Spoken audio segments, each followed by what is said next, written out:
மாட்டேனா? என்னை ஒளியில் யாராவது வழிநடத்த மாட்டார்களா? நான் அந்த ஒளியை எப்பொழுது காண்பேன்? அதனால்தான் இயேசு தன் சீடர்களுக்கு உருவாக்க பயிற்சியிலேயே எதை கொடுக்கிறார் என்றால், ஒரு மனிதனின் மீட்பின் தேவையை நிறைவேற்றக்கூடியவர்களாக தன்னுடைய சீடர்கள் இருக்க வேண்டும் என இயேசு தம் சீடர்களுக்கு சொல்கிறார். இயேசுவினுடைய 12 சீடர்களிலே உப்பின் தன்மையையும் பாதுகாப்பின் தன்மையையும் அனுபவ ரீதியாக அனுபவித்தவர்கள் இருந்தார்கள். அவர் யார்கள் என்றால், பேதுரு மற்றும் அவருடைய சகோதரரான அந்திரேயா, இன்னொன்று யாக்கோபு மற்றும் அவருடைய சகோதரரான யோவான். இந்த 4 பேரும் மீனவர்கள். கடலிலே ஆற்றிலே அவர்கள் வாழ்வை நடத்தினபடியினால் உப்பின் தன்மை எவ்வாறு உருவாகுகிறது என்று தெரியும்.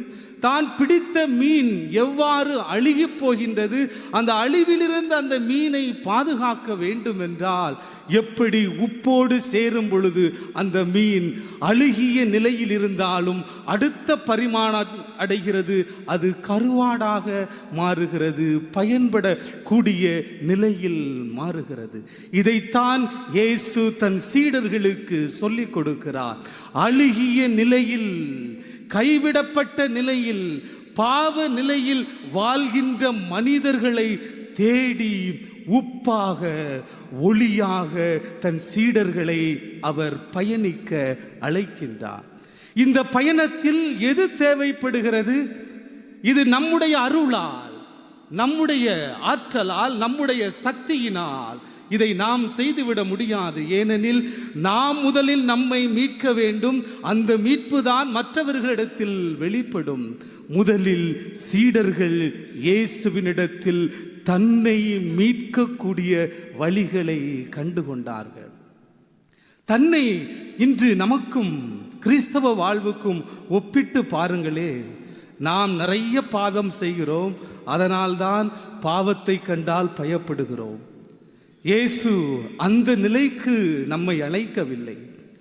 பாவிகளை தேடி, வாழ்வில் தீயவர்களை தேடி, பாவ சேற்றிலே உலர்ந்தவர்களை தேடி சென்று அவர்களுக்கு ஒளியாக இருக்கக்கூடிய அந்த அலைத்தலைத்தான் ஞானஸ்தானத்தில் நமக்கு கொடுத்தாரே தவிர பாவிகளை வெறுக்கவோ இல்லை அவர்கள் மீது இரக்கம் காட்டாமல் இருப்பதோ நாம் ஞானஸ்தானத்தின் மீது பெற்றுக்கொண்ட அருள் அல்ல. முதல் வாசகம் எசாயா புத்தகம் இதை அழகாக சொல்கிறது.